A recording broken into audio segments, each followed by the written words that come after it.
Shalom friends, this is Eliyahu Shir from Chesed Ve'emet, www.lovingkindness.co. Thanks for joining us. We're learning Derech Hashem.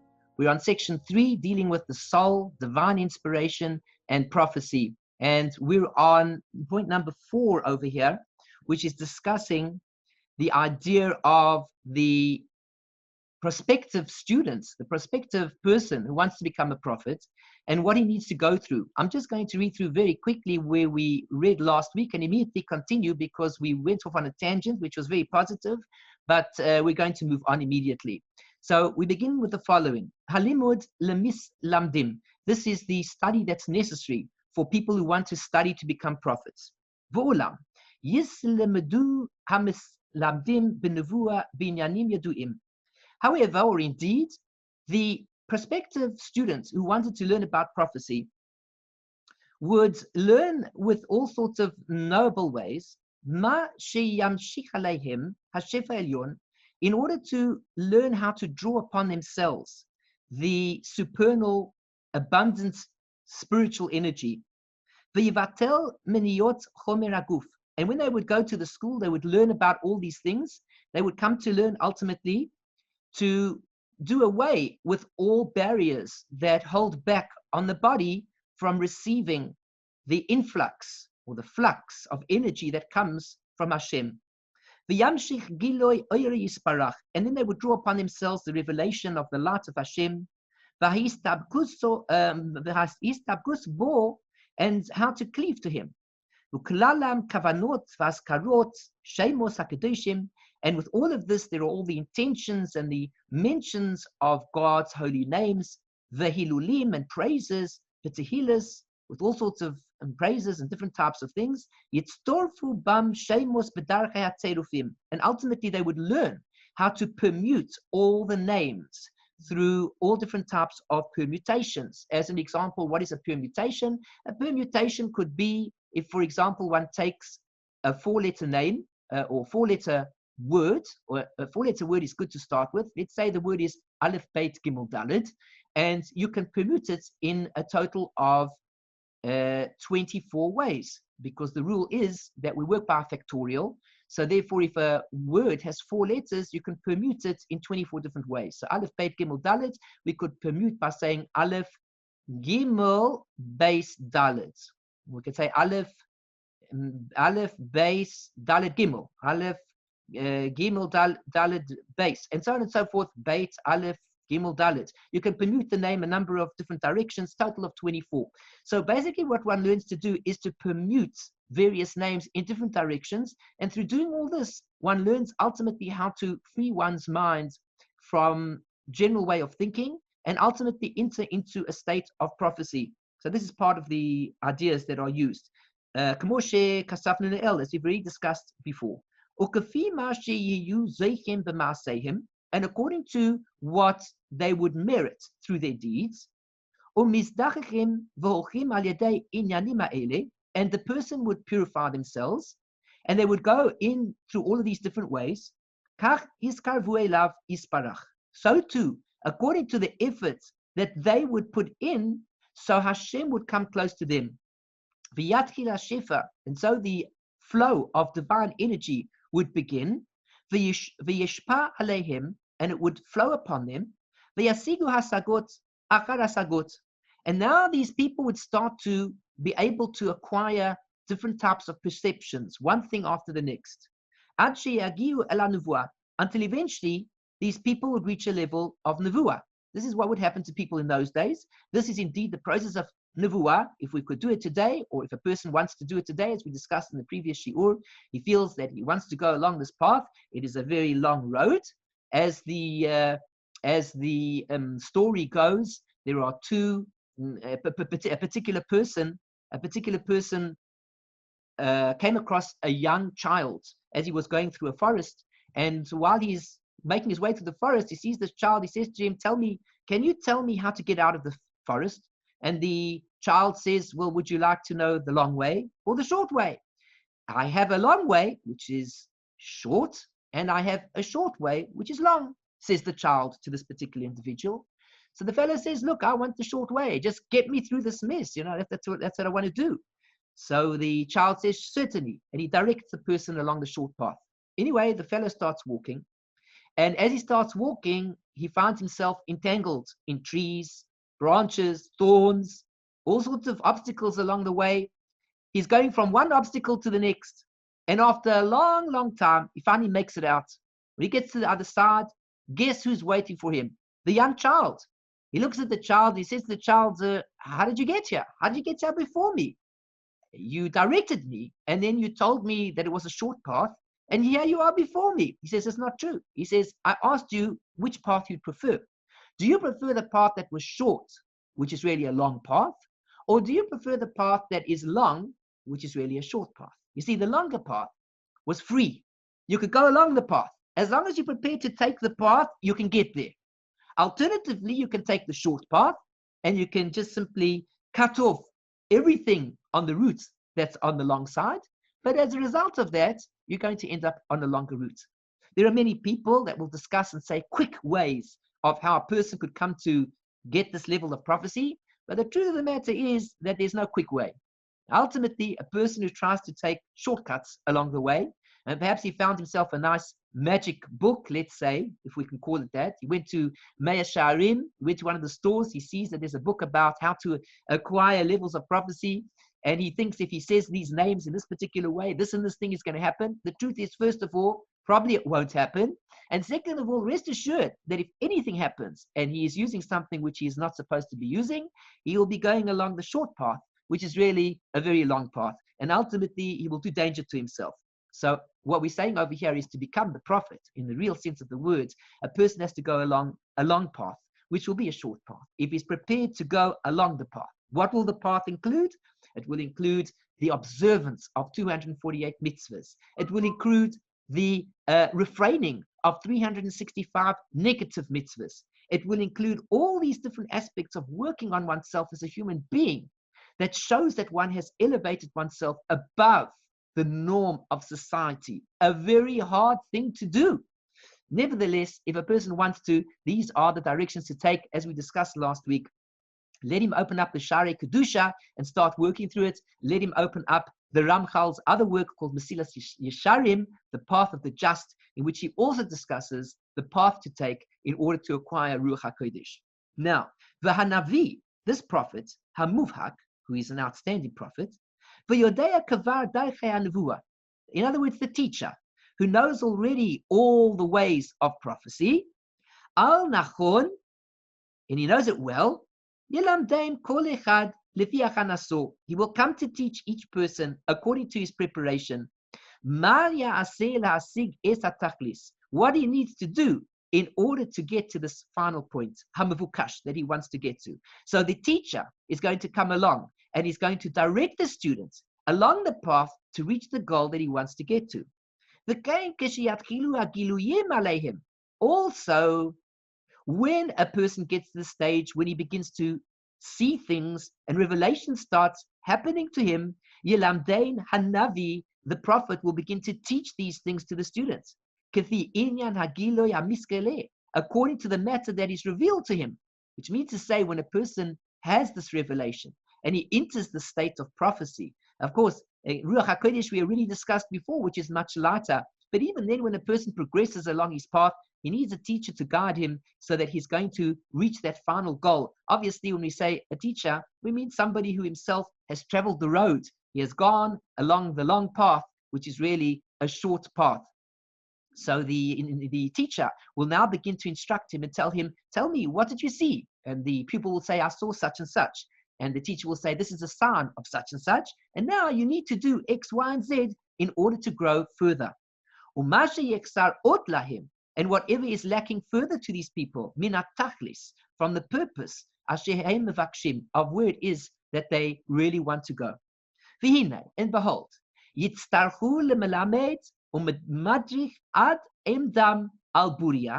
going to be needed that the teacher instructs the students right through until it's absolutely clear of this prophecy, in completion, even though the revelations begin for this person, and the the flow of the energy, of this divine energy, starts to go through to them. Hashpa'ot, all these flows come through. Lo mipnei zeh yimtzu'u magim el sof ha'inyan. It's not on account of this that they get to the end point, miyad, immediately. Aval hadracha rabba yitztarchu. But the initiate is going to require much time to learn, a lot of guidance, in order to get lahagia el sof al-nachon, to the end point, until this final point. Kol echad lefi ma'alaso v'achanaso. Everybody according to his level and his preparation. This is the process that the teacher would take in instructing his students to reach this level. The student would reach certain stages of revelation. He would explain it to his teacher, and the teacher would instruct him further on how to go up in his level of Kedusha and how to acquire further prophecy. Hevdil HaNevi'im. Here's the difference between the different prophets now, because we know there are different levels of prophets. V'amnam, indeed. Gam acharei hasigam ma'alas hanevuah. Even after a person acquires this level of prophecy, yivchanu hanevi'im zeh mizeh b'ma'ala u'madrega. The prophets are distinguished from each other, one from the other, according to their level.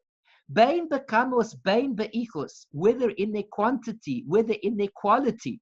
All prophets are different, just like rabbis are different. All the rabbis are doing smicha. All the rabbis are doing yera. Everybody's learning about the laws of kashrut, esiv, isur, veheter, yera, daya, and so on and so forth. And the rabbi takes on a position of the shul.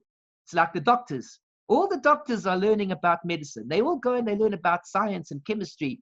But at the end of the day, when they finish their profession, there's always a doctor that's better than the others. One who just somehow knows how to apply things on a better level to help his patients better. And one doctor doesn't really know, even though they were in the same school. As they say, what do you call the students in the class of medicine who got the lowest mark, or got 50%, he just got through? What do you call him? Doctor. Because even though it is that he might be the least of the students, but still he qualified, so you call him doctor. Well, so too when it comes to rabbis. Rabbis also learn certain pieces of Torah, certain material. They pass an examination, and it makes them qualified, and they can go out and instruct their community, and so on and so forth. But at the end of the day, there are different levels. Some rabbis master all of Shas. Other rabbis don't master Shas, but they concentrate on halacha. Other rabbis become very involved in psak, and they want to know exactly how to learn out, how to instruct people with the halacha that's involved for their particular situation. Other rabbis enjoy learning mysticism. Whatever it is, so too the prophets. All the prophets are different, one from the other. Their levels of prophecy are different. One person can see further than another person can. Pirush, this means to say, there's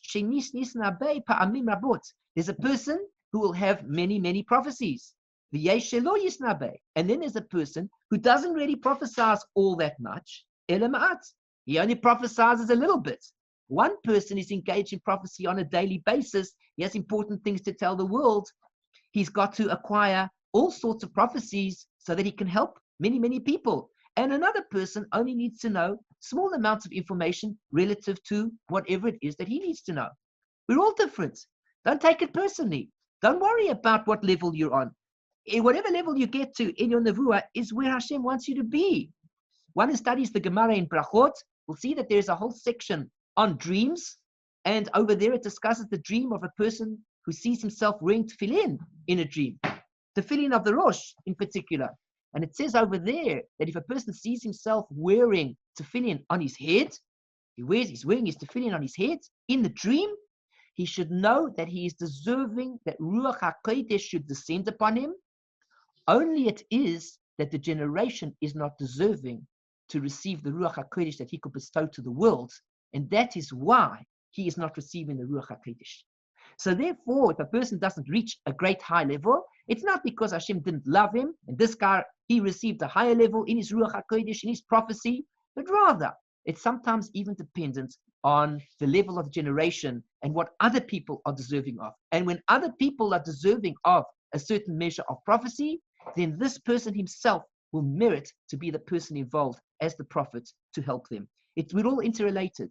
Everybody's connected. When we're behaving correctly, then those who are elevating themselves can elevate even higher. When we are not behaving correctly and interacting correctly, then the one who is great, he remains great. But even he lacks something. Even he loses out because of what the generation is in its fullness. So we say here, sometimes a person only prophesies a little bit. Deveikut hanavua, and also with regards to the quality of the prophecy, atzma itself. There's a person who acquires a cleaving to Hashem, a great cleaving, and he's able to attain great intellect. He can understand all sorts of things, ma'od, very much. And there's a person who doesn't cleave as much to Hashem, and so too with his intelligence. He doesn't get as much intellect as somebody else would as well, which means to say there are all sorts of levels. Everybody's on a different level. When we're studying Torah, as we're doing right now together, we're all on different levels. Don't worry about it. Each of us is on our own path. Each of us is here to reach the goal that God wants us to reach. You want to reach the level of prophecy? You want to reach the level of Ruach HaKodesh? Fine, good for you. Go for it. Purify yourself. Elevate yourself. But realize that at the same time, as we will learn in the Sha'arei Gilgulim, so too we will see these ideas that all the souls are on different levels, and we're all working towards different things in order to correct different things. So we can go along a path and reach the highest goal.